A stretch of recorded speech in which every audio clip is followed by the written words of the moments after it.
Que el Señor les bendiga. Bienvenidos cada uno de ustedes a la casa del Señor. Qué bueno, ¿verdad?, que estemos ya acá para que todos juntos alabemos su nombre.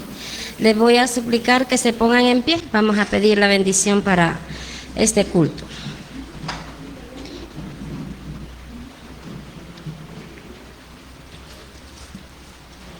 Buen Dios y Padre nuestro, gracias le damos, Señor Jesús, en esta tarde, Padre, porque en su gran amor, Señor, y su misericordia, estamos aquí, Padre Celestial. Gracias le damos, Señor, porque hemos venido con bien, Señor, de nuestras labores, Señor, de todo lo que hemos hecho en este día. Y ahora, Padre de los cielos, le suplicamos que usted pueda bendecir este culto de principio a fin, Padre Celestial, que sea usted exaltado en esta noche, Señor. Bendice las alabanzas, Señor, y que también podamos preparar nuestra mente y nuestro corazón, Señor, para su palabra. Gracias le damos por todos los hermanos que ya están, Padre Celestial, y los que faltan, usted los traiga con bien hasta su casa. Y aquel que no va a venir, usted conoce los motivos, Padre Celestial. En esta hora le suplicamos de su bendición y en su nombre oramos. Amén y amén. Pueden sentarse.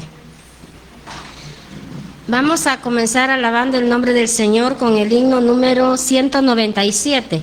Mirad al Salvador Jesús.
También vamos a alabar el nombre del Señor con el número 293, oh bondad tan infinita, porque sabemos que la bondad del Señor es grande, ¿verdad?, para cada uno de nosotros.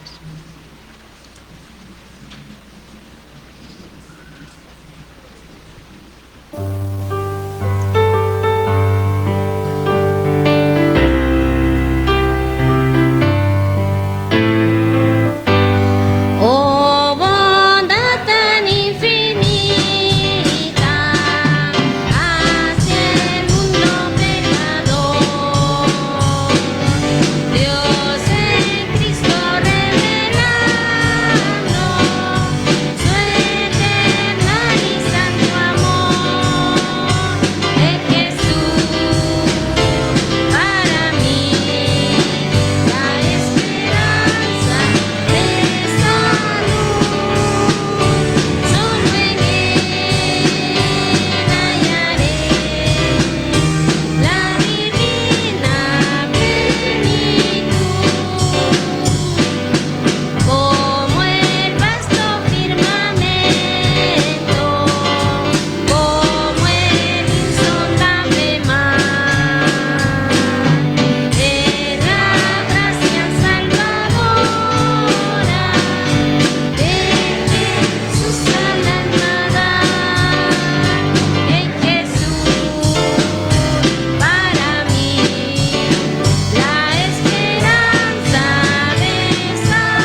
Bienvenidos cada uno de ustedes a la casa del Señor. Bienvenida Juanita, ¿verdad? Que creo que por ahí la vi. Ya teníamos días de no verla, así que bienvenida. También vamos a cantar el número 298, ¿qué me puede dar perdón? Y solo de Jesús la sangre, ¿verdad?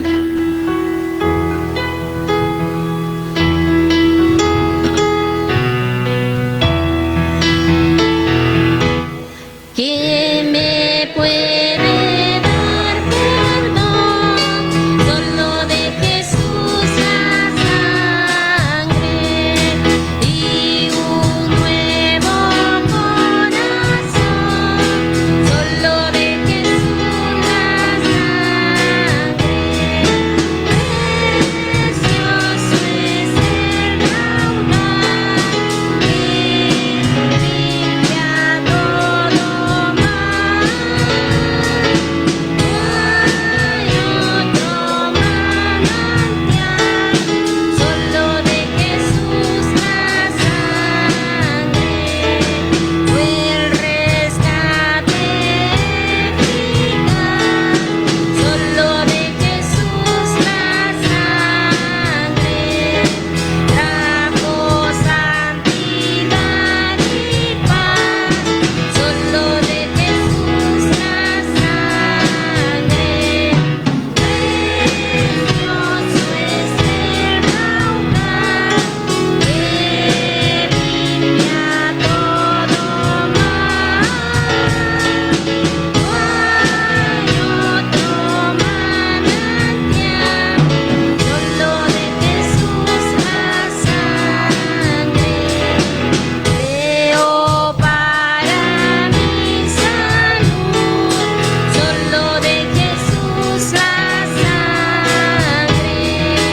Tiene de sanar virtud, solo de Jesús la sangre. Precioso es el raudal que limpia todo mal. Hay otro manantial, solo de Jesús la sangre. Cantaré junto a sus pies, solo de Jesús la sangre. El Cordero digno es, solo de Jesús la sangre. Precioso es el raudal que limpia todo mal. Hay otro manantial, solo de Jesús la sangre. Solo de Jesús la sangre. Y solo de Jesús la sangre, ¿verdad? Él nos limpia de todo pecado.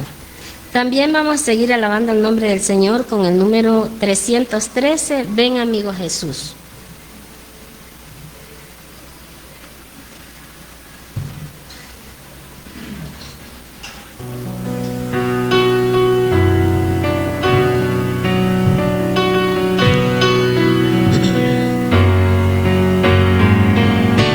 Ven amigo a Jesús,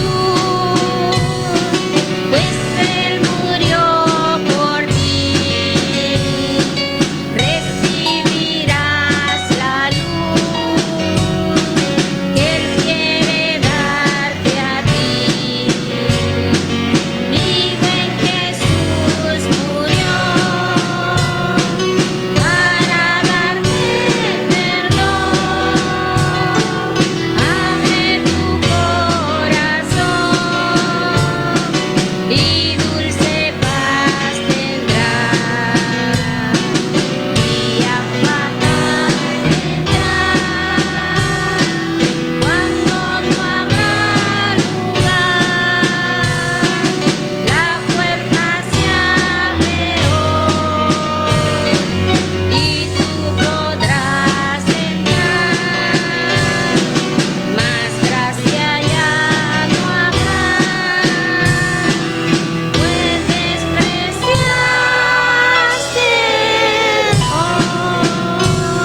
verdad muy cierta, ¿verdad? Que solamente el Señor nos salva, ¿verdad? Así que también vamos a seguir alabando el nombre del Señor con el número 378 y le vamos a decir que Él es nuestro sostén.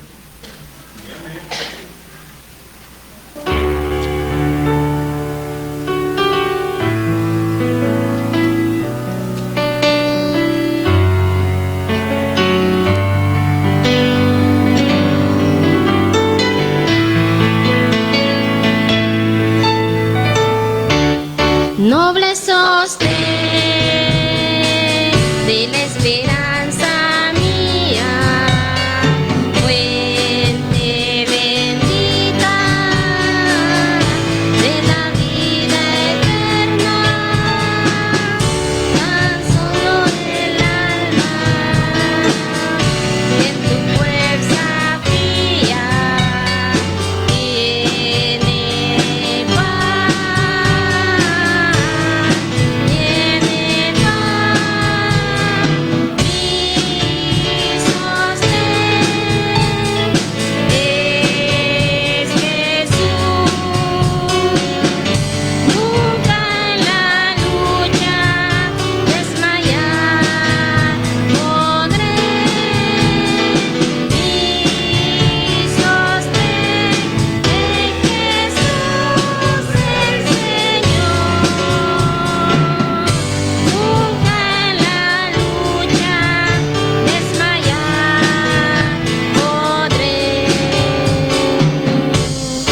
Yo soy muy débil, pero en ti soy fuerte. Nunca en la lucha desmayar podré. Si tú estás conmigo, ni a la misma muerte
Amén. Que Él siempre sea nuestro sostén, ¿verdad? Porque, como dice aquí, mi sostén es Jesús, nunca en la lucha desmayar podré. Así que vamos a dar tiempo a nuestros hermanos que recojan la ofrenda.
Mientras nuestros hermanos recogen la ofrenda, vamos a cantar el himno número 400. Quiero cantar una linda canción.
Solo en Él encontramos esa paz, ¿verdad? Y ese gozo.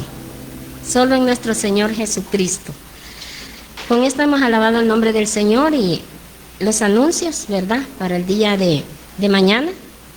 Están las células donde la hermana Julia y donde la hermana Emiliana, a las 6 de la tarde, ¿verdad? Y el sábado, ¿verdad? Todos sabemos que estamos invitados a la concentración, ¿verdad? En Santiago Texacuango. Y hay que estar aquí a las 2 de la tarde, ¿verdad? Para poder salir para allá a la concentración. Así que no sé si todavía hay cupo, ¿verdad? Ya no hay cupo, así que se cerró el cupo.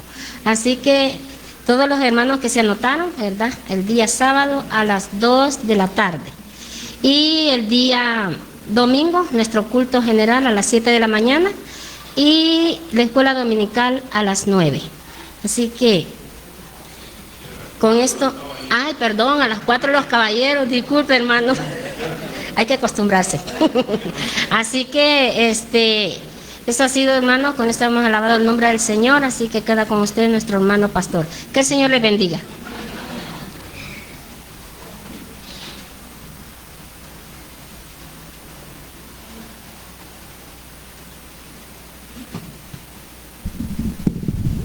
Que se les bendiga, hermanos.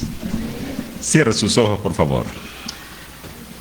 Y diga ahí en su corazón: Padre, háblame a través de tu palabra. Háblame, Señor, a través del Espíritu Santo. Que el Espíritu Santo avive esta palabra, la vuelva una realidad en mi vida. Que mi corazón, mi mente, Señor, esté dispuesta. Quiero disponer mi corazón para inquirir en tu palabra, para poder discernir tus principios, para poder, Señor, conocer tu voluntad y que mi vida sea moldada a tu voluntad. Gracias, Señor, por esta tarde que nos das, por esta oportunidad de alabar tu nombre y de poner también en tus manos nuestra vida, nuestros planes, nuestros sueños, Señor, rendidos a ti. Gracias por la vida de cada hermano que está presente, por los que sintonizan, directamente, Señor, o por los que aquellos que más tarde también oyen, escuchan, Señor, esta enseñanza. Ahora, Señor, danos esa sabiduría para transmitir tu palabra de acuerdo a lo que tú la has preparado. En el nombre de Jesús, amén. Muy bien, hermanos, estamos listos en esta noche, ya nos hemos preparado porque creemos que Dios quiere instruirnos cada día más y más. Hoy es la conclusión del estudio número 12 que comenzamos precisamente el jueves hace 8 días, así que hoy lo concluimos y yo espero pues que sea de mucha bendición. Ese estudio lleva por título Un nuevo rey, un nuevo trono, el mismo Señor. ¿Por qué el mismo Señor? Porque el Señor no cambia, hermanos. Los hombres vienen y se van. Los gobernantes llegan, reinan un tiempo, gobiernan un tiempo y se van. Pero el Señor sigue siendo el mismo de ayer, de hoy y de siempre, ¿verdad? Así que eso es una situación muy importante para nosotros, porque Jesús, Dios, ha estado siempre al control de todo. Aunque a veces uno se quiere escapar del control de Dios, pero Dios siempre y al final tiene el control de todo. Así que, hermanos, un nuevo rey. ¿Por qué? David, el nuevo rey. Saúl pasó a la historia. Lastimosamente pasó con una vida triste, habiéndola podido cambiar. Pasó y ahora está el nuevo rey con un nuevo trono. Pero Jesús seguía siempre en control de todo. Una vez, hermanos, coronado como rey, y antes también de esto, David fue un hombre admirable. Con eso terminábamos el jueves pasado, ¿no? Fue un brillante organizador, un buen administrador, un brillante planificador, y fue también un excelente estratega de la guerra. Eso fue David, perdón. O sea, él se había preparado, Dios lo había preparado, y cuando reinó, todo fue prácticamente hacia arriba. Conquistó, ¿verdad? Prácticamente el reino lo multiplicó por 10, o sea, toda la extensión de tierra, y la administración de él fue muy, pero muy buena, de tal manera de que fue un tiempo de bendición para el pueblo de Israel en aquel tiempo, ¿sí? Pero, además de eso que hemos mencionado, hermanos, David fue también humano. Y yo diría muy humano. Se nota su humanidad en su vida precisamente, ¿no? Y él tuvo, hermanos, 3 grandes fracasos en su vida. 3 grandes fracasos. Como resumidos, ¿verdad? Y 3 dolorosos defectos. Para que los veamos. Y quizás, hermanos, por eso yo creo que la mayoría de nosotros nos pudiésemos identificar más con David que con cualquier otro personaje bíblico. Porque David, hermanos, se equivocó tal como nos podemos equivocar nosotros. ¿Sí? Entonces, nos identificamos, ¿verdad? Y vamos a ver en el transcurso pues, de estos estudios, pero cómo él, hermanos, se acercaba a Dios también. A pesar de sus fracasos, ¿sabe qué tuvo David, hermano? Que nunca se alejó de Dios. Nunca se alejó. No fue como Saúl. Saúl fracasó, pero su reacción fue alejarse de Dios. Y terminó, como dijimos la vez anterior, consultando a una adivina. Saúl terminó haciendo eso. Imagínense, muy lejos del Señor. David fracasó, pero su característica que siempre buscó al Señor. Siempre no tuvo ese alejamiento con él, al contrario, más se acercaba al Señor y componía salmos y le decía, Señor, perdóname, pecado, y bueno, tantas cosas que vamos a ver. Así que, hermanos, sí es cierto, vamos a ver 3 fracasos, 3 dolorosos defectos que tuvo él, pero que también se acercó al Señor. Así que veamos, hermanos, en esta noche las flaquezas de David, las debilidades de David, que fueron precisamente 3 que nos va a ayudar para nuestra vida. La primera, hermanos, David se involucró tanto en la vida pública que perdió el control de la familia. Atención, por favor. David se involucró tanto en la vida pública que perdió el control de la familia. Eso fue una tristeza tremenda, hermanos. Un fracaso muy tremendo. Bueno, vimos anteriormente que en la vida de David, este hombre tuvo demasiadas esposas, hermano, y demasiados hijos a quienes poder educar. Demasiado, ¿verdad? Para educarlos, para cuidarlos como debió haber sido su vida, ¿no? David fue un hombre de gran pasión viril. En otras palabras, era mujeriego. Cualquier similitud con alguien, el Señor está hablando, ¿verdad? David él tenía esa dificultad, ¿no? Y se entregó apasionadamente a estas mujeres. Fue muy apasionado, un amante apasionado, ¿no? Y el resultado, como dijimos, fue que tuvo demasiados hijos. No era ser, él tuvo demasiados hijos y que fueron dejados a su suerte en cuanto a su crianza. Mira, esto es como un contraste, ¿verdad? Una situación que a veces uno no puede comprender, ¿no? Y quizás, hermanos, a modo de analogía, hay poca diferencia entre la vida en los barrios pobres de una ciudad y la vida en el palacio de un rey, si no hay suficiente dirección y guías paternas. En otras palabras, hermanos, no importa el contexto social en que se encuentre una persona, puede estar en una casita de un humilde barrio de la ciudad, como en la más lujosa mansión, pero si no hay vida, una verdadera guía paterna y materna, le voy a decir, no es mucha la diferencia que hay ahí. No es mucha la diferencia, ¿no? Un rey o una reina pueden tener hijos pródigos y rebeldes. Porque a veces uno puede pensar, ¿no? Ay, si hubiera nacido en una casa donde hubiese habido todo, las posesiones materiales, quizás fuera diferente. No lo creo, hermanos. La vida nos ha enseñado que las posesiones o la abundancia de posesiones nos van a dar una buena educación, una buena guía, no necesariamente. No es necesariamente cierto eso, ¿no? Así que alguien puede nacer en la mejor casa, más lujosa, y aún así tener una desviación en su vida, como la puede tener una persona que haya nacido en pobreza. Entonces así pasó con eso, ¿no? Y así pasó exactamente con David.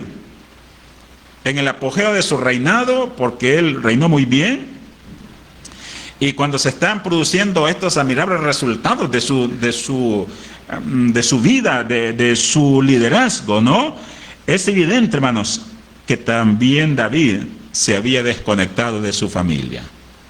Buen rey, mal padre. Eso sucede muchas veces en la vida de los cristianos. Somos buenos trabajadores en las empresas, y si llega a ser jefe, somos buenos jefes, pero muchas veces malos padres, ¿verdad? Y ahí hay un contraste, como lo hemos dicho, ¿no? Así que, hermanos, sus hijos eran unos indisciplinados. Y como veremos más adelante en otros estudios, Absalón se rebeló contra él, lo engañó y lo echó del trono. El mismo hijo, Absalón, lo echó del trono a David. Imagínate qué tristeza eso, ¿no? Y David tuvo que huir trágicamente como un animal herido. Tuvo que huir. O sea, hermano, yo le estoy poniendo el contexto por lo que vamos a ver un poquito más adelante, ¿no? Otro de los hijos, Amnón. ¿Sabe qué hizo Amnón? Abusó de su media hermana. La violó, pues. Amnón. ¿Sí? ¿Y sabe cuál fue la reacción cuando David supo eso, que su hijo Amnón había cometido eso contra Tamar? Se enojó mucho, dice. Se enojó mucho. Estoy bien enojado, dijo David. Solo eso. Dice la Biblia que eso fue lo que se enojó mucho. ¿Verdad? Sin ninguna consecuencia. Y eso fue todo. Enojarse, ¿no? Solo se indignó. A lo mejor su propio pecado, recordando con Betsabé, que vamos a ver más adelante, le impedía a él, ¿verdad?, ver la consecuencia de todo eso y le impedía saber qué hacer. O si lo sabía, lo que había de hacer, no lo hizo. ¿Sí? Así que, hermanos, ante la opinión pública, David era un hombre decidido y brillante. Pero dentro de su hogar, dentro de las paredes de su casa, era pasivo e indiferente. ¿Verdad? David se entregó, no estamos todavía en la primera, ¿verdad? David tuvo ese problema. Descuidó a su familia. Para todos los que estamos acá, hermanos, cuidemos la familia. Cuidemos la familia. ¿Verdad? A lo mejor hay algunos de nosotros que podríamos dar testimonio de cómo ha sido nuestra familia y algunos descuidos que cometimos en la crianza de ellos, y que quisiésemos volver atrás para poder resarcir algunas situaciones, ¿no? Pero de eso lo vamos a ver un poquito más adelante, ¿verdad? Por el momento, permítame, hermanos, mencionarle ahora que sus últimos años, cuando David ya era viejo, otro hijo llamado Adonías, al igual que Absalón, trató también de usurpar el trono. Vaya Primero de Reyes, vamos a leer ahí Primero de Reyes. Ahorita no estamos en la secuencia que habíamos traído, porque es como una situación de resumen, ¿verdad? Pero en Primero de Reyes, oiga lo que dice Primero de Reyes, capítulo 1, versículos 5 y 6. Primero de Reyes 1, 5 y 6. ¿Lo tiene, hermano? Primero de Reyes 1, 5 y 6. Amén. Entonces Adonías, escuche bien, hijo de Agit, se rebeló diciendo: yo reinaré. Y se hizo de caballos y de gente de a caballo y de 50 hombres que corriesen delante de él. Y su padre, ¿quién era su papá? David. Nunca, oiga, hermanos, su papá nunca le había entristecido en todos los días con decirle: ¿por qué haces así? Además, este era muy hermoso, o de muy hermoso parecer, y había nacido después de Absalón. Vean esta afirmación que dice la Biblia, hermanos. David jamás lo había contrariado, lo había entristecido. ¿Sí? Literalmente, ¿verdad? Sí. Nunca le dijo nada, hermano. El cipote se portaba mal y David nunca le dijo nada. Nunca lo corrigió. ¿Sí? Entonces, a lo mejor porque era bien bonito, ¿verdad? David dice que era de hermoso parecer. Y como que a veces los que son agraciados en lo físico, como que no les dicen muchas cosas, ¿no? Y al feíto le pegan, ¿verdad? Y al bonito, no, tan bonito que es el niño, man. Ay, tan chulo, ¿verdad? Así, ¿verdad? Entonces, hermano, con este hombre, así pasó, ¿no? David nunca lo había castigado como debía. Oigan, papás y mamás que están acá, si usted nunca castigó a su hijo o a su hija, habiéndolo merecido, no es porque le llegaba con locuras, ¿verdad? La voy a castigar. Si no he hecho nada, por si las dudas. No se trata de eso, ¿verdad? Sino que cuando merecían nunca los castigó. A veces se sufren las consecuencias, ¿no? de eso. No lo había disciplinado cuando era necesario. Nunca lo contrarió, dice la Biblia, preguntándole: ¿por qué has actuado así? Y así como fracasó con Absalón, tampoco ejerció control sobre Adonías.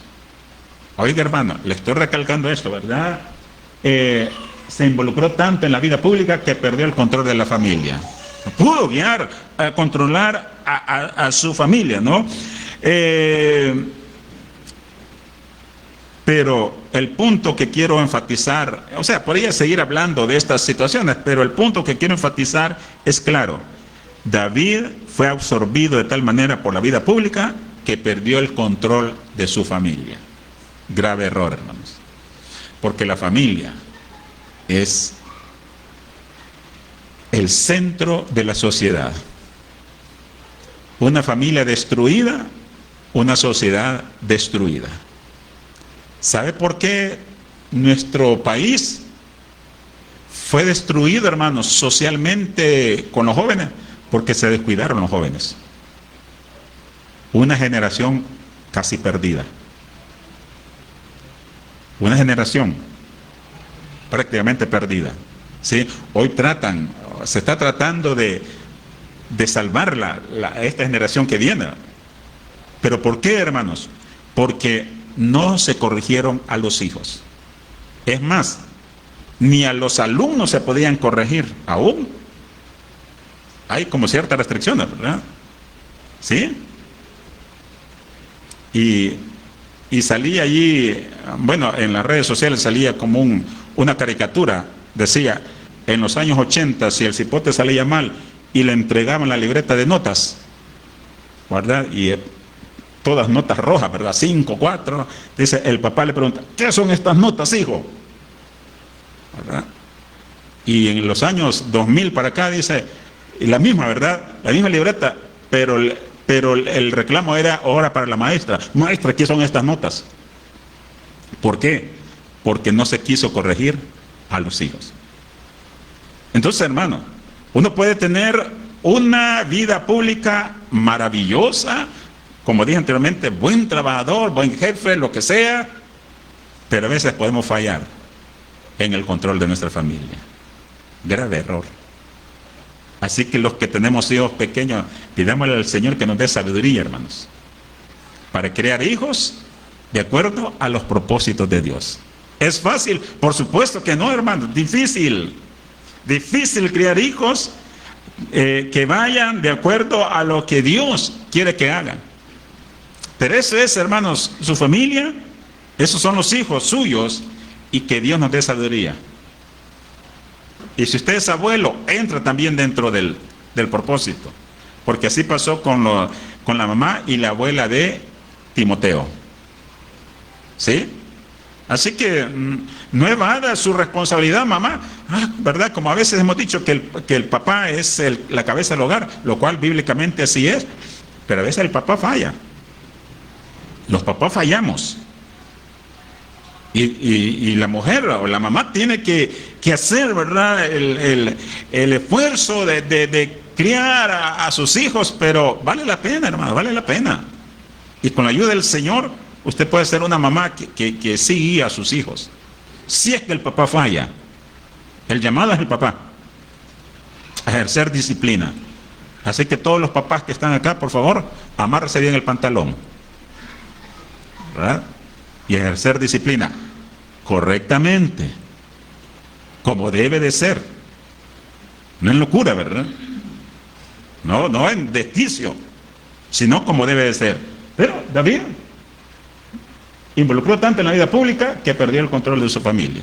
Se lo puedo poner a usted en contexto. Se involucró tanto en otras cosas, su trabajo, su profesión, lo que le llama a usted más la atención, que a veces descuidamos la familia. Hay papás y mamás que salen a las 4 de la mañana de su casa y regresan a las 8 de la noche a su casa por ir a trabajar. ¿A qué hora ven a los hijos? ¿A qué hora los ven? Si cuando se levantan están dormidos y cuando regresan ya están dormidos. ¿Y este quién es? Dice, porque todo grandote ya, ¿verdad? ¿Y quién es el que vive en mi casa, no? Entonces, y peor, ¿verdad? Que a veces hasta trabajamos los extras y mucho cuidado, hermanos, porque David fue un gran hombre, un gran líder, pero mal papá. Aprendamos de él. Segundo, ¿cuál fue el segundo fallo de la vida de David? fue que se entregó a excesos de pasión.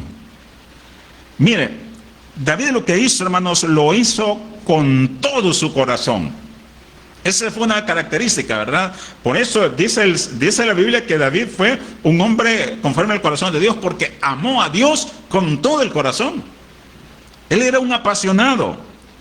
Y cuando peleaba, lo hacía hasta el final para aniquilar al enemigo. Si tenía que enfrentarse a un oso, se enfrentaba a ese oso. Con toda la pasión, con toda la entrega. Si había que enfrentarse a Goliat, se entregaba a Goliat a esa lucha y destruía al enemigo. Él era un hombre apasionado. Pero también, cuando amaba, amaba con todo su corazón. Y las numerosas esposas y concubinas que tuvo son ejemplo de esta pasión. Terrible. Tristemente. Hay que enfocar, hermanos, porque los apetitos lo llevaron a sí mismo a tener rachas de ocio inapropiadas. Dice la Biblia que en cierto día de su reinado, cuando los reyes deberían estar en la guerra, peleando, ¿sabe qué hizo él? Se quedó en su casa viendo televisión. No es viendo televisión, me lo estoy imaginando, ¿verdad? Pero se quedó, dice, durmiendo. Cuando los reyes deben estar en la lucha, en la guerra, él se quedó dormidito ahí, ¿verdad? En la habitación del palacio, en su casa de Jerusalén. Y en esa pasión por el ocio, porque algunas personas, algunos hermanos tienen pasión por el ocio, hermano. No es malo el ocio. O sea, el relax no es que sea malo. El problema es que tenga pasión por eso. Y que hasta se enjarane por irse de vacaciones, ¿verdad? Ese es el problema. Pasión, ¿no? Entonces, David, hermanos, en su pasión por el ocio, estuvo dando vueltas ese día por toda la casa. ¿Y saben qué? Vio a una muchacha linda, maravillosa, la mujer que vio. Y fue el día en que cayó en pecado con Betsabé. David se había vuelto indolente, desidioso, abúlico. Eso es lo que pasaba, ¿no? Y lo consumía la lujuria, hermanos. Apasionado, ¿verdad? Y eso entró en lujuria. Y al no poder controlar, hermanos, su urgencia sexual, lo llevó a un deseo incontrolable, que dio como resultado que durmiera con Betsabé. Luego mintió a todo el mundo, luego vino un asesinato. O sea, hermano, qué situación más tremenda, ¿no? Según un comentarista, dice que la mayor falta de David consistió en ceder a las pasiones de la carne. Mucho cuidado con las pasiones de la carne, ¿no? Mucho cuidado con las pasiones de la carne. La carne aquí está todavía. Cuidado con darle alimento a la carne. Por eso el apóstol Pablo nos dice, ya como consejo, haced pues morir lo terrenal en vosotros. Que vamos a morir lo terrenal, hermano. Hay que hacerlo morir. El pecado, pues, hay que hacerlo morir en nosotros, ¿no? La lección 12 del discipulado que estamos dando, de eso se trata, cómo vencer el pecado. Y ahí hay unos consejos muy maravillosos para poder vencer el pecado, o sea, la carne. Y David tuvo ese problema, ¿no? Que él cedió a las pasiones de la carne. Y el tercer error que cometió David, la tercera falta trágica de su vida, fue esta: se convirtió en víctima de la autosuficiencia y la soberbia. Fíjense, se convirtió en víctima de la autosuficiencia y la soberbia. Dicho, hermanos, en palabras sencillas, comenzó a creer en su propia importancia. Y en cierto momento, lo vamos a ver un poquito más adelante en los estudios, en un momento le dio por censar al pueblo, o sea, por contar al pueblo. Y Joab le respondió: ¿qué necesidad tenemos de hacer esto? Y David le contestó con dureza: no me vengas con insolencias, no seas insubordinado, haz lo que te digo, cuenta al pueblo, censa al pueblo. Y Joab lo hizo. Y sabe, 70,000 personas murieron como juicio de Dios. Un juicio contra la soberbia del rey. Entonces David se volvió aquel hombre humilde. Aquel hombre que había perdonado a Saúl, hermanos, no lo tengo que matar. Y que había estado con sus ovejas, había cuidado a las ovejas, y todo muy bonito. Se había vuelto un soberbio. Se convirtió en víctima de la autosuficiencia. O sea, nadie le podía decir nada.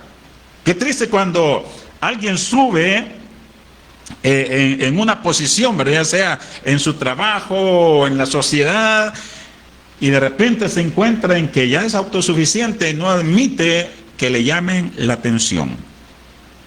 Eso es muy triste y trae consecuencias, ¿no? En cierta ocasión un pastor veterano, ya anciano, estaba pues dando consejos a unos jóvenes pastores en cuanto a estas cosas. Decía que junto con el tipo de temperamento, simpatía y carisma que hacen falta para ser líder espiritual dinámico, hay también una serie de faltas corrientes en las que se puede caer, decía él. Y para que fuera fácil recordarles, utilizó 4 palabras que empiezan con la misma letra. Dijo él, todo líder, y ahora yo se lo digo a todo cristiano, debe cuidarse de estas cosas, que todas comienzan con F: finanzas, flojera, faldas y fama. Si usted domina como hombre, si usted domina esas 4 áreas, o sea, no cede por el amor al dinero, ni flojo, o sea, haragán, pues, o las faldas y la fama, usted puede llegar a un líder que puede mantenerse firme. Pero muchos líderes espirituales, pastores, predicadores, han caído precisamente por una de esas cosas, por el amor al dinero, finanzas, o porque el ocio, ¿verdad? Viajando de un lado para otro, y aquí estoy en viaje, flojera, haraganería, o las faldas, o la fama, ¿verdad? Cuidémonos, hermanos, cuidémonos de esas cosas, ¿no? Casi sin excepción, repito, los hombres que han caído, los líderes, una o más de estas 4 cosas mencionadas, fue la causa o la vía de su caída. Tengan mucho cuidado. Hermano, yo dinero no tengo, peor todavía, porque le ofrecen algo, cae. ¿Verdad? No es que tengo dinero, ¿verdad? No, me ofrecen ahí un negocio, algo turbio. Finanzas. Puede caer. Puede caer. Entonces, cuidémonos, porque de repente uno puede entrar en una situación como la que entró el rey David. Muy bien, 2 verdades imperecederas que sobreviven al rey David, y yo las quiero compartir en esta noche, ¿no? Como son principios imperecederos que podemos aprender del reinado de David. Queremos aprender cosas de él, ¿verdad? Y que apliquen directamente a nuestras vidas. ¿Cuáles son? Mire, primero, ninguna actividad es más importante que el cultivo de una familia piadosa. ¿Estoy diciendo claro, hermano? Usted tiene que enfocarse en su familia, orar por su familia, bendecir a su familia, aconsejar a su familia. Usted no es responsable de las decisiones que pueden tomar sus hijos, sus hijas, cuando crecen, pero sí es responsable de orar por ellos, de llamarlos. Si están en su casa, hermano y hermana, oiga bien, este consejo lo hemos dado por muchas veces ya. Si están en su casa, viviendo en su casa, bajo su mismo techo, comiendo la comida que usted lleva, usted tiene la autoridad de decirle, hoy vamos a tener un devocional. Reunirnos ahí. Ese es un recuerdo que yo tengo de mi familia. Mi papá no era tan ilustrado, mi mamá tampoco, pero todas las noches, yo me acuerdo que nos reuníamos a cantar un himno, y no me acuerdo si leíamos la Biblia, creo que sí, hace tanto tiempo ya. Y solo me acuerdo cuando nos reuníamos que venían las tormentas. Y venía una tormenta fuerte. Y yo me acuerdo que mi papá contaba, en las horas inmensas del embravecido mar. Porque es como retener esa tormenta. Yo me acuerdo que me metía abajo de la cama porque soplaban fuerte los vientos, ¿verdad? Entonces, es Cristo la roca, ¿verdad? El ancla de mi fe.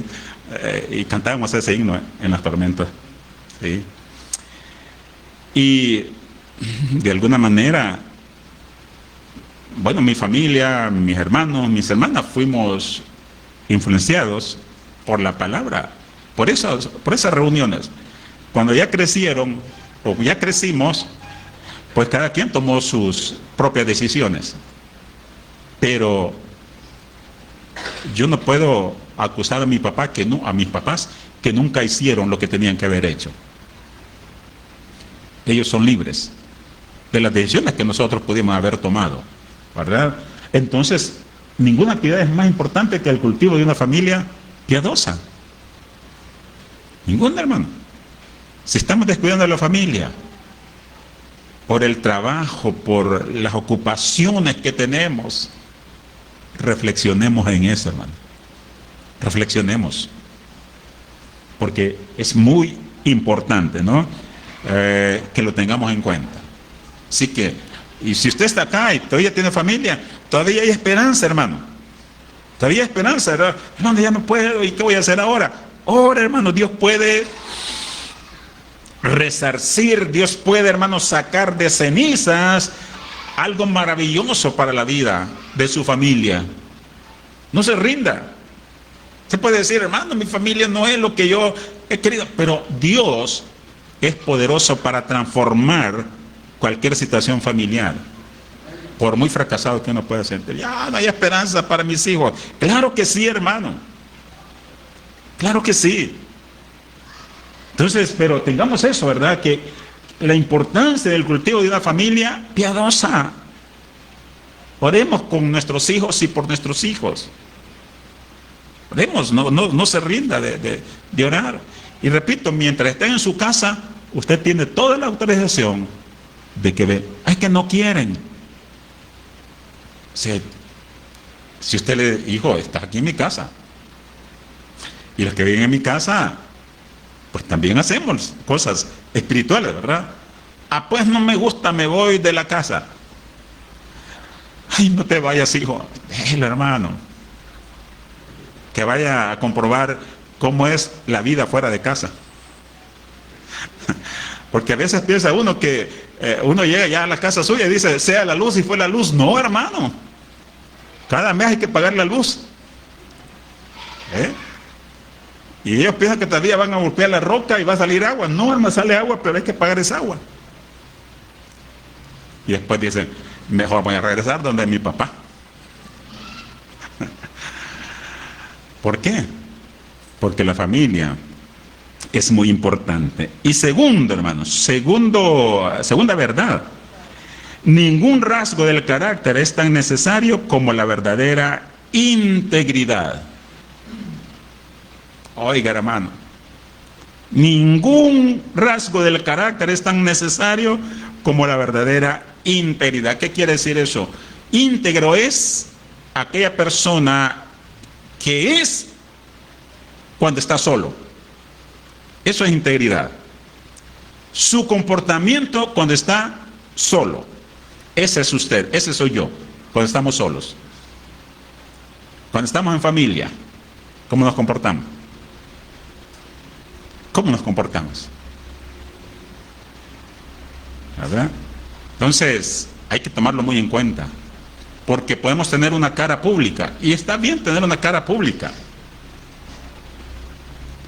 A veces mis hijas me dicen, y papá, ¿usted por qué cuando pasa ahí se pasa sonriendo y con nosotros no? Porque los hermanos no me han hecho nada, le digo yo, ¿verdad? Pero ustedes sí, ¿verdad? Pero lo que quiero decir, hermanos, es que hay que ser íntegros en lo público y en lo privado. Integridad. ¿Cómo actúa? ¿Qué cosas está viendo en su casa? ¿Qué música está escuchando?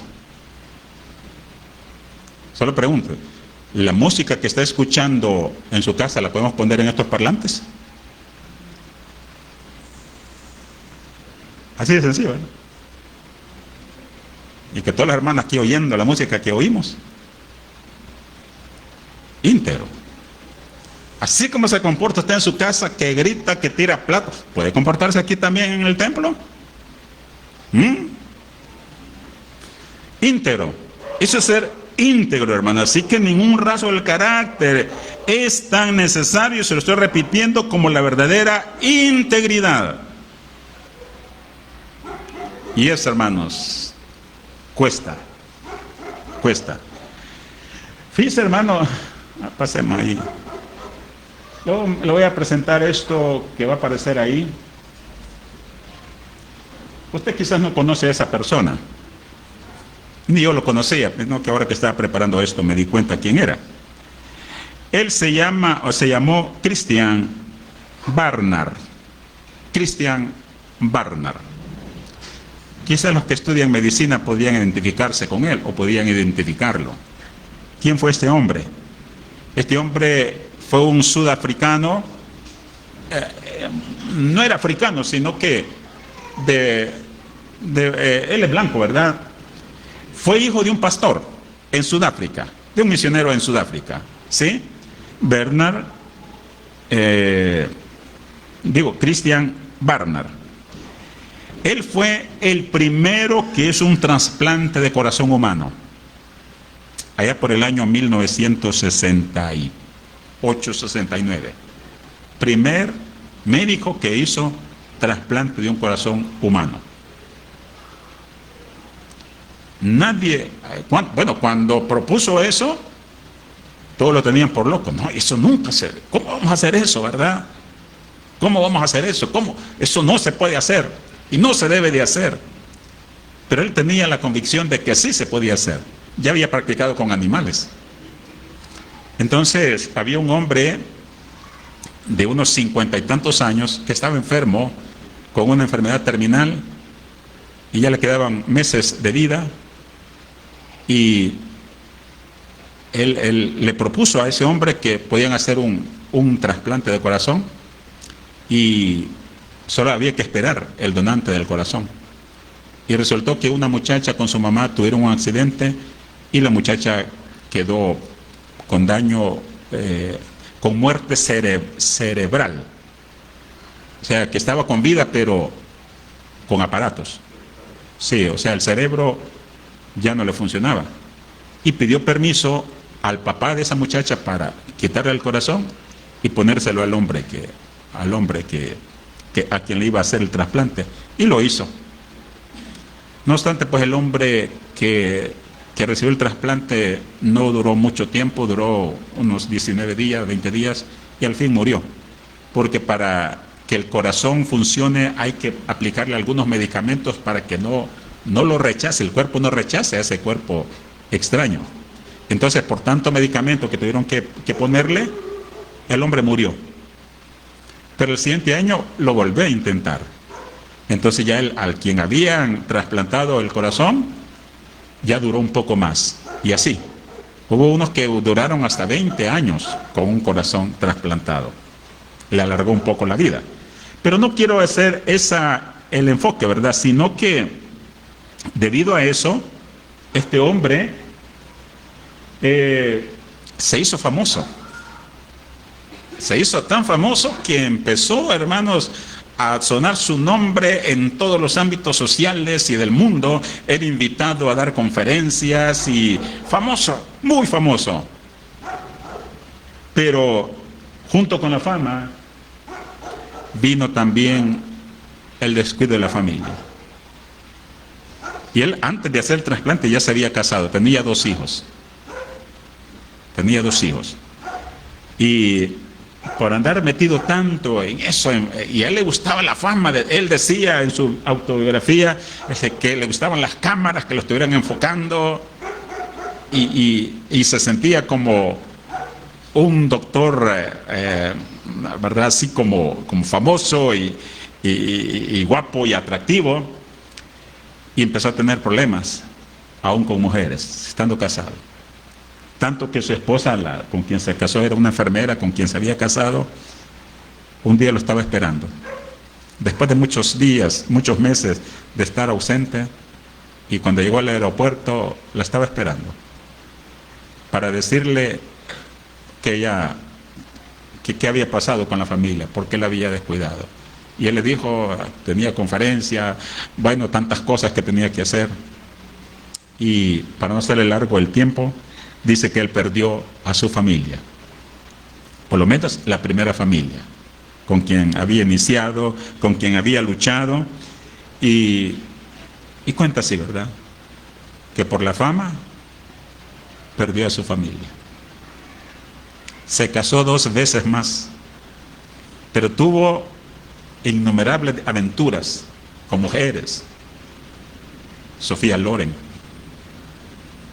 Bueno, por lo menos lo reaccionaron con él. Yo no estuve allí tampoco, ¿verdad? Pero hace cuenta la información. Y muy temprano de su vida le empezó a dar artritis.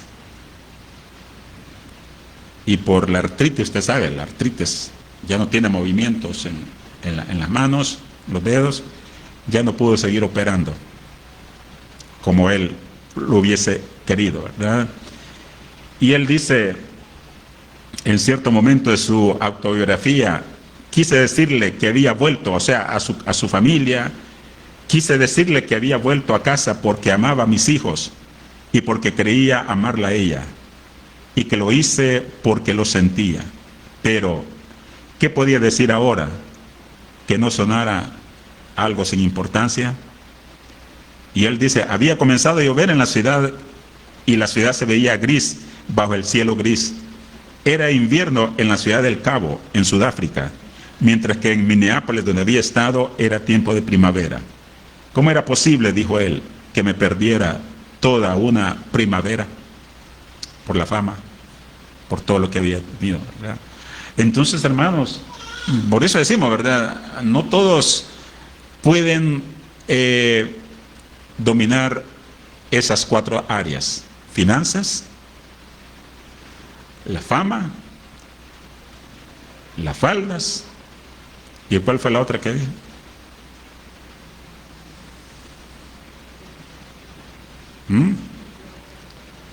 Ya se le olvidó, ¿verdad? La flojera, la garanería. Entonces no cualquiera. Y por esas situaciones uno puede fracasar. David perdió también toda una primavera, y mucho, pero mucho más, ¿verdad? Sin embargo, hermanos, cuando Dios midió a David, y oiga bien, esto es muy importante porque voy a hacer un poquito más adelante, cuando Dios midió el árbol de la vida de David, no lo condenó a ser cortado y convertido en leña. ¿Sabe qué hizo Dios? Por su gran amor, por su gran misericordia y por su inmensa gracia, honró los numerosos esfuerzos de este hombre en favor del pueblo de Dios. Y precisamente del nombre de Jehová. Y también por la integridad de su corazón. Porque David, aunque pecó, hermanos, si este hombre se hubiese arrepentido, quizás se hubiese terminado de manera diferente. No sé si arrepintió, pero ¿verdad? No quise averiguar más sobre él, ¿verdad? Pero David, hermanos, aunque fracasó, pero él en su corazón era íntegro. Porque integridad, hermanos, no es que uno no peque, y no es que seamos perfectos, sino que reconocemos que hemos fallado, ¿no? Y así que, hermanos, después de tantos años que esto ocurrió, más de 3000 años de la vida de David, sigue proyectando su sombra en nuestras vidas. ¿Por qué? Porque a veces, hermanos, en los monótonos meses del invierno, como pasó David, después de las copiosas lluvias y de los cielos grises, necesitamos mirar muy bien y con detenimiento los aspectos de nuestra vida que demandan nuestra atención, los aspectos donde somos vulnerables a las tentaciones. Necesitamos pedir al Señor que despeje esos caminos que nos han dejado una cicatriz con los desechos de ayer. Así que, hermanos, cuando veamos a David en todas bueno, ya lo vimos en muchos de sus aspectos, también nosotros tenemos que reflexionar y decir, en algunos aspectos me parezco a David, en algunas flaquezas. He pasado también tormentas e inviernos como pasó David, siendo perseguido, siendo despreciado, aún su familia. Fueron etapas que pasó David. Y también la flaqueza, los fracasos que él tuvo. Y decir, en estas áreas debo de mejorar. Estas son las áreas débiles de mi vida, ¿no?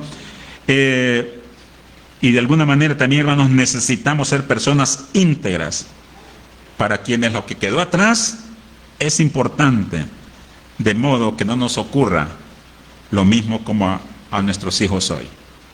Hay que cuidar nuestra generación, nuestra descendencia, hermanos.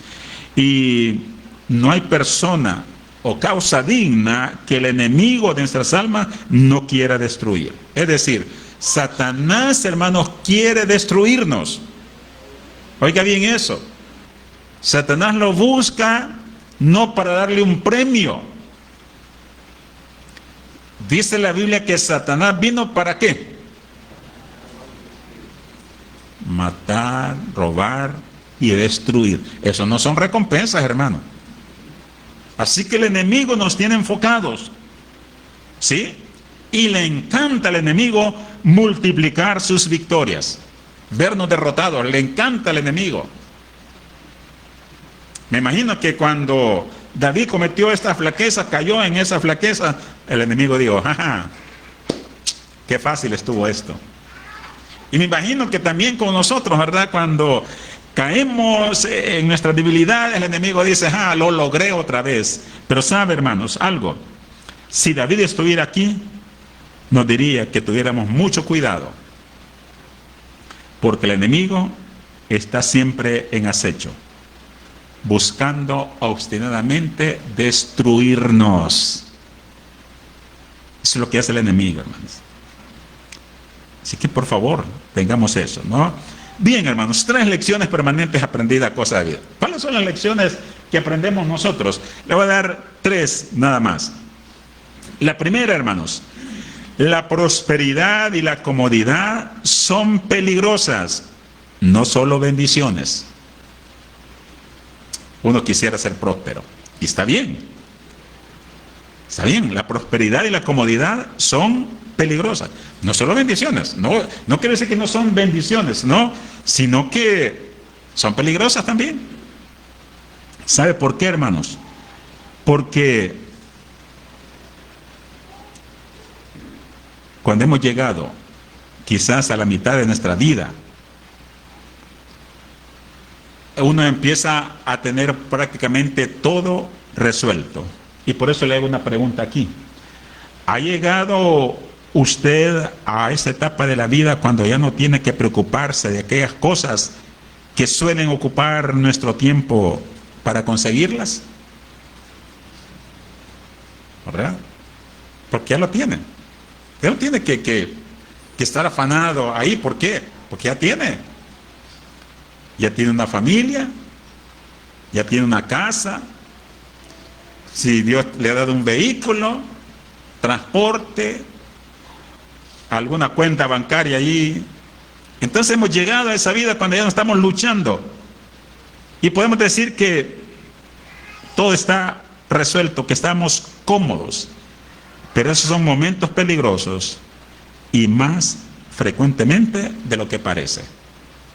O sea, hermanos, cuando uno ya está jubilado, ya está pensionado, o tiene una buena empresa, le fue bien, y uno dice, hoy puedo descansar.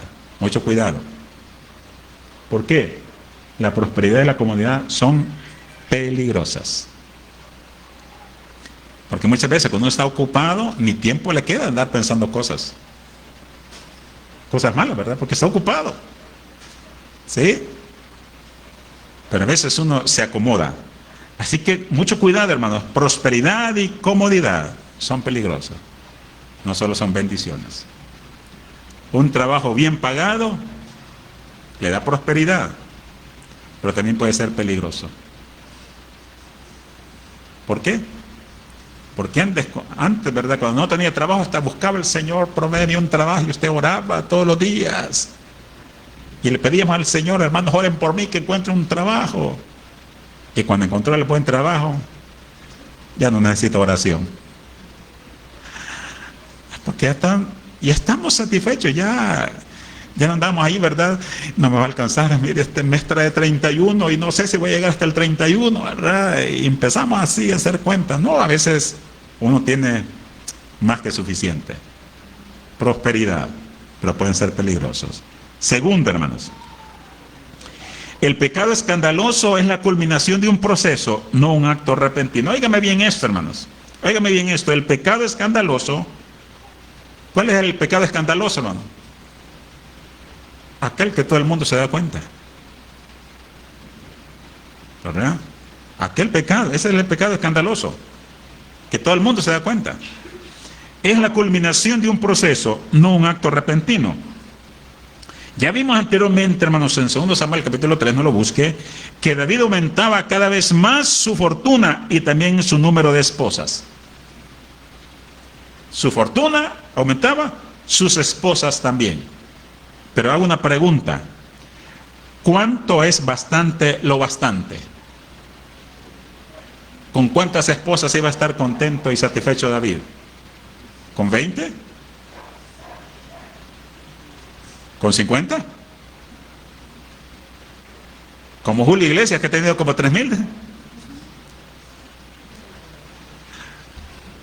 ¿Cuándo lo bastante es, o cuándo es bastante lo bastante?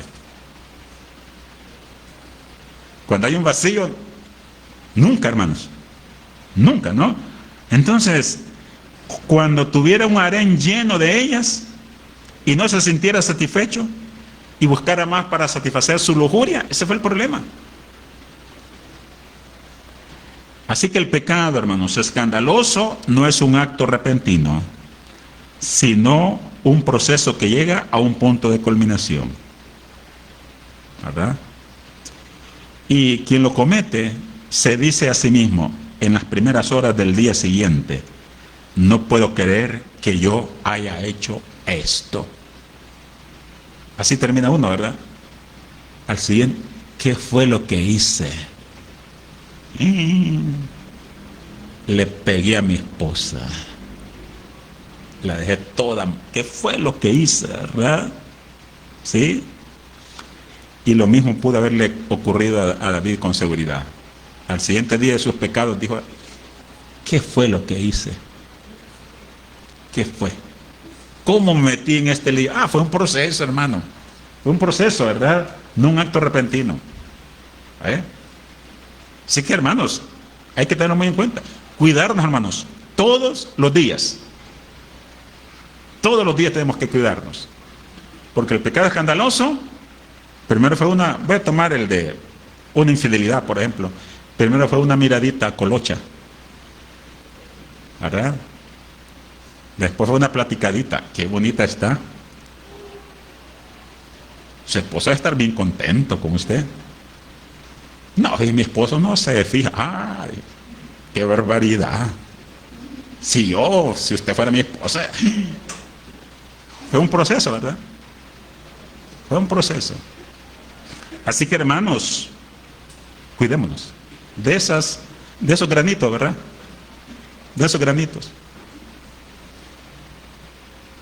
Mi mamá, para agarrar la gallina que iba a matar, ¿sabe cómo lo hacía? Con granito, le ponía así, granito de maíz. Y la gallina así venía, mira. Le daba en la nuca. También el enemigo no va a poner granito, ¿verdad? Es un proceso. Y que hermano no va a creer que uno caí, ¿verdad? No, hermano. Fue un proceso que uno no logró poner en las manos del Señor. Y la tercera, hermanos. La tercera, la confesión y el arrepentimiento ayudan a sanar la herida. Caímos pues, fracasamos como fracasó David. La confesión y el arrepentimiento ayudan a sanar una herida, pero jamás borrará las cicatrices. Pónganme atención a esto, hermanos. Y yo creo que si somos lo suficientemente honestos como para admitirlo, a veces, hermanos, cuando sentimos la tentación de pecar, decimos, oiga bien, este es el pensamiento, hermanos, muy peligroso. Uno dice, bueno, puedo hacer esto ahora y después se lo confieso a Dios y me arrepiento y Él me perdonará. De todas maneras, ya Cristo pagó, ¿verdad? ¿Qué me puede dar perdón? Solo de Jesús la sangre. Es una realidad. Pero uno empieza a tener ese pensamiento, ¿verdad? Bueno, como ya estoy perdonado, puedo hacer esto. Le confieso a Dios y me arrepiento y me perdona. Es cierto, Dios nos perdona si nos arrepentimos. Pero ¿sabe qué, hermanos? Pero yo tengo que advertirle algo, hermanos. Si usted tiene ese pensamiento, es decir, no, yo voy a pecar y me arrepiento y ya estuvo. No. Tengo que advertirle algo. ¿Cuál es la advertencia, hermanos? Que jamás podrá borrar las cicatrices. El Señor lo va a perdonar. El Señor le va a curar la herida. Pero dejará cicatrices. Y oiga bien, sus hijos y los hijos de sus hijos pueden sufrir las consecuencias.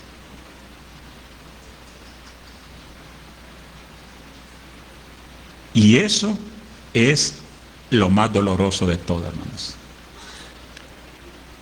Porque la ley sigue diciendo que la paga del pecado es muerte. Es terrible, hermanos, la paga del pecado. ¿Verdad? Así que si tenemos ese pensamiento de que como somos salvos puedo pecar, no es así tan fácil, hermano. Hay perdón, pero hay consecuencias. Y consecuencias amargas, duras, tristes, que yo no se lo recomiendo. Mejor, hermanos, ¿qué podemos hacer? ¿Hay esperanza, hermanos? Bueno, la única esperanza que tenemos es la dependencia diaria del Dios vivo. Es la única manera como podemos salir victoriosos, dependiendo completamente del Señor, hermanos. Porque usted que está ahí sentadito y yo que estoy aquí parado frente a usted, estamos expuestos a caer. Todos. No importa la edad, la condición social, todos estamos expuestos a caer. La esperanza es dependencia todos los días del Dios vivo. Señor, comienzo el día. Líbrame de la tentación, como dice el Padre nuestro. Líbrame, Señor. Yo no quiero caer. En tus manos pongo mi vida. ¿Y sabe qué, hermanos? Algo muy importante. Que el Señor se conmueve por nuestras flaquezas. Dios sabe, hermanos, que estamos luchando. Él sabe nuestras debilidades. Él sabe, hermanos, nuestra impotencia en los momentos de oscuridad y soledad. Pero ¿sabe qué? No nos niega su ayuda. Dios no nos niega su ayuda. Y a Él le conmueve todo esto, hermano. No vaya a creer que Dios es ajeno al dolor y a las situaciones que estamos pasando. No, hermano, no es ajeno a eso. A Él le conmueve todo esto. Y nos dice, estoy listo a ayudarte con todo el poder que necesitas. Clama a mí y yo te responderé. Clamémosle al Señor, hermanos. Clamémosle. Si David le hubiera clamado al Señor, sin duda Dios le hubiera ayudado. De hecho, cuando cometió el pecado de adulterio con Betsabé, le dijo uno de sus ministros, porque él preguntó, ¿quién es esa bella mujer que está allí? Es Betsabé. Y le dijo, esposa de Urías Eteo, esposa de David. No olvide, es la esposa de Urías Eteo. Ya fue una advertencia que Dios le dio. Dios siempre, porque dice la Biblia que toda tentación tiene una salida. Toda tentación tiene una salida. Que Dios nos ayude, hermanos. Que Dios nos ayude a precisamente. Entonces, ¿qué? Concluyamos en esta noche. Entonces, ¿qué? Clame, debe decir allí, no calme. Clame a Él. Clame a Él. Y deténgase en este momento y clame a Él. Clamemos al Señor. Si usted está siendo tentado. Y a veces, hermanos, las tentaciones no solamente son escandalosas. A veces pueden ser desánimo. Ustedes, estoy desanimado. Tener que levantarme. Tener que caminar. Son tentaciones de desánimo. Y el enemigo es muy astuto para ponernos desánimo, hermano. Usted dice, tengo ganas de abandonar mi hogar, ya no aguanta mi esposa. O viceversa, ya no aguanta mi esposo. Ya me voy. Y algunos barajustan, ¿verdad? Si usted está siendo tentado en cualquier área, clame a Él. Deténgase en este momento y clame a Él. ¿Por qué? Porque Él escuchará y atenderá nuestro clamor, hermanos. Lo va a escuchar. Yo sé por qué se lo digo. Yo sé por qué se lo digo. Dios escucha el clamor de sus hijos. Dios escucha el clamor de sus hijas. Y si le doy oportunidad de que testifique usted en este momento, algunos de ustedes podrán decir, sí, hermano, es cierto. Hace pocos días lo hice. Y Dios me dio la fortaleza que necesitaba para seguir adelante. Amén, hermano. Algunos de ustedes lo han hecho. Están a punto de volver atrás. Tentado a no continuar. Pero le clamamos al Señor. Y aquí estamos. Seguimos adelante, hermanos. Seguimos adelante. Pero no olvide, clame al Señor. Y aunque no tenga ganas, Señor, ayúdame, por favor. Ayúdame, escúchame, Señor. Y el que mejor puede clamar es usted. Soy yo el que estamos pasando las situaciones, ¿no? Así que le invito, hermano, a que aprendamos de David. Las consecuencias de su pecado fueron terribles. Mejor pidamos al Señor que nos libre de la tentación, que nos aparte del mal. ¿Cuál es mi parte? Clamarle a Él y levantarme cada día, Señor, aquí vamos, líbrame de toda tentación. Y Dios lo va a hacer, hermano. Dios nos va a dar una salida. Amén, hermanos. Padre, en esta noche cerramos nuevamente este estudio, esta reflexión, Señor. Y que si en un momento descuidamos a nuestra familia, quizás, Señor, estábamos cansados, agotados, ocupados, o simplemente, Señor, no le pusimos el interés a nuestra familia. Ahora pedimos, Señor, que nos des la oportunidad de ver nuestra familia restaurada. Nuestra familia, Señor, sanada. Hijos sanos, restablecidos, Señor.